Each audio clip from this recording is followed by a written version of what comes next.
John, how you doing, mate? Yeah, good, thanks. You? Yes, mate. So happy tonight. How are you feeling after that 5-0 victory at the St Mary's? Yeah, to be honest, it wasn't really relief for me. I was very confident before the game. I was expecting at least 3-0. Yeah, obviously we blew them away. Within 15 minutes, we were 3-0 up.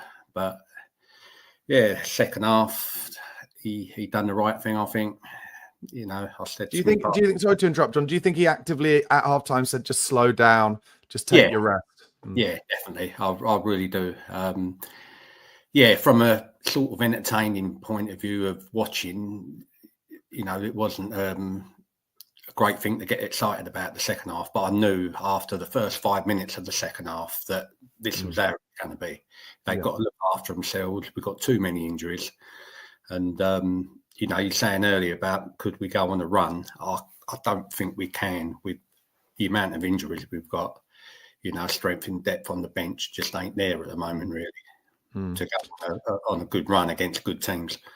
Yeah, I know what you're saying, but I hope you're wrong. What did you think? Just someone we haven't mentioned yet today, Radu Drăgușin. I feel like he's kind of, although he wasn't faced with a lot of stuff, I feel like he's kind of warming to his task a little bit. He's improving on the ball, I think. I really like him. I mean, he's had to change his game completely. He's man of the match every time he plays for Romania. If I remember rightly, he got in the Euros team of the tournament. You know, he looked great, but that was the old-fashioned defending.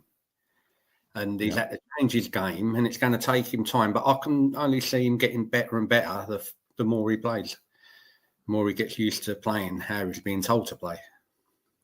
I've just got a super chat here from Philly Hotspur. It says Madders was man of the match. Spence a close second. Do you agree with that, mate? Yeah. Talking about Spence, every time I've seen him, when he's come on, he's never put a foot wrong. I believe it is all about his attitude. And I say that because I remember when we were looking at him before we signed him, there was a photo of him in the dressing room when they won the playoff. That's right. And he was sitting there. He had the trophy in one hand, the biggest cigar you've ever seen in the other hand, chest out, sitting there like he was Al Pacino out of Scarface. I don't think I like the look of that. I'm not sure I want him. You know, it could be a totally innocent thing and I could be wrong, but the way he plays when he comes on, that's the only thing I can put it down to. I think it's got to be about the attitude. I think maybe he's come there, thinks he's made it, and he's not putting the proper work in and the attitude, because ability-wise, he looks great. Yeah. There was another story. There was another story from back then as well, which was that in my head, I think it was Ian Holloway who worked with him at one point. It was a manager, I think, like Ian Holloway, who said, "Oh no, sorry, it was Neil Warnock. That's who it was. Sorry, I was thinking old school managers. It was Neil Warnock who said, "Look, you will either become one of the best, or you will be playing non-league in the next few years." And that was due to his kind of attitude thing. And then also, wasn't there? I think it was just last season he was sent on loan, I think, to Leeds, wasn't he? And Farker had a go at him as well about his attitude, about being late and stuff. But he seems to have turned it round in terms of impressing Postecoglou enough to get him and give him a new contract. And hopefully that his first start tonight has showed him that he can do it, showed Ange that he can do it. And I would keep him in for now because he's quicker than I expected him to be. And he works. His instinct, which really impressed me, is when his teammate loses the ball and he's caught high up the pitch, he doesn't just watch it. He pegs it back. It happened like 3 or 4 times. Proper sprint back. And actually, if he's in the team and he does that more often, that might inspire some of the other players to sprint as hard as they can back. Yeah. Well, I think he defends better defender than PORRO. Yeah.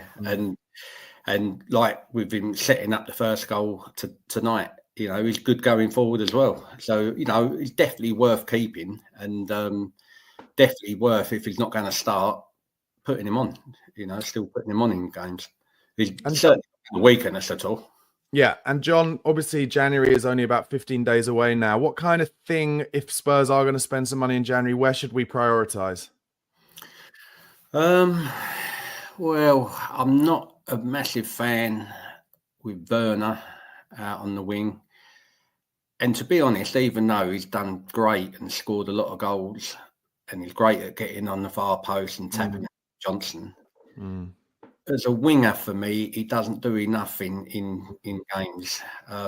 You know, in my day, a winger, when they got the ball and they had the fullback in front of them, it was happy days. You go and take him on. And I don't, every time he gets the ball, defenders in front of him, he passes it back. I mean, a lot of them do now, you know, to keep possession. But yeah, I'm not overly impressed with Johnson. I like him. I like his attitude. But yeah, he'd make an excellent squad option for that position, wouldn't he? Like the player who can bring off the bench if you've got someone who will take on their man a little bit more. Bring him on with 20 minutes to go, and yeah, he can turn things around. But no, I mean, it's mad to say because he's our top goal scorer this season. Yeah, you don't normally say that about someone who's been put. No, you don't. Anyway, John, look, I've only got 10 minutes left, so I've got to get a few other people on. But thank you for calling, and I'll speak to you again. No worries. Cheers. Stop, man, mate. Have a good